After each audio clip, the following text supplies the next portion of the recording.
కొండ లక్ష్మణ్ బాపూజీ 109వ జయంతి ఉత్సవాలు గజ్వేల్ పట్టణంలో MLC Yadava Reddy, FTC chairman Pratap Reddy, Padmashali సంఘ సభ్యుల ఆధ్వర్యంలో ఘనంగా నిర్వహించారు.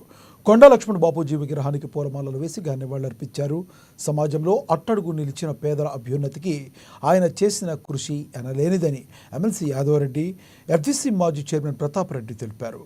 తెలంగాణ ఉద్యమంతో పాటు స్వాతంత్ర సంగ్రామంలో పాల్గొని అన్ని వర్గాలను చైతన్యం చేశారని స్పష్టం చేశారు. తెలంగాణ ప్రజలకు సంపూర్ణ ప్రత్యేక రాష్ట్ర ఏర్పాటు ఫలాలు అందిన నాడే ఆయనకు నిజమైన నివాళి దక్కినట్లు అవుతుందని వారు తెలిపారు.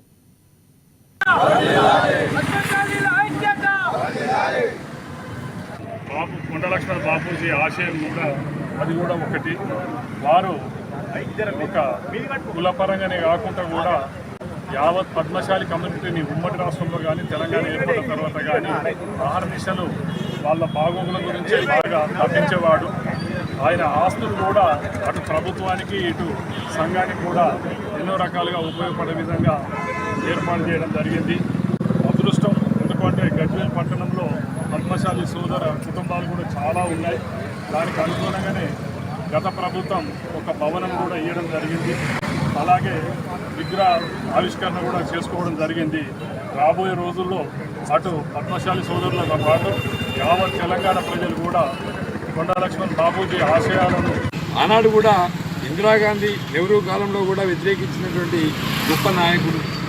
అదే ఆ తర్వాత 1969లో తెలంగాణ ఉద్యమాలలో మొదటి వ్యక్తిగా ఉండి ఆ ఉద్యమాలలో ప్రథమంగా ఉండి పోరాటం చేసినటువంటి వ్యక్తి.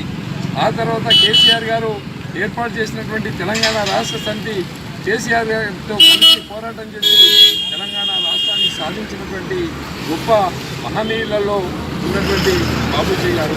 అదే కాకుండా సమాజంలో ఉన్నటువంటి పద్మశాలి కుల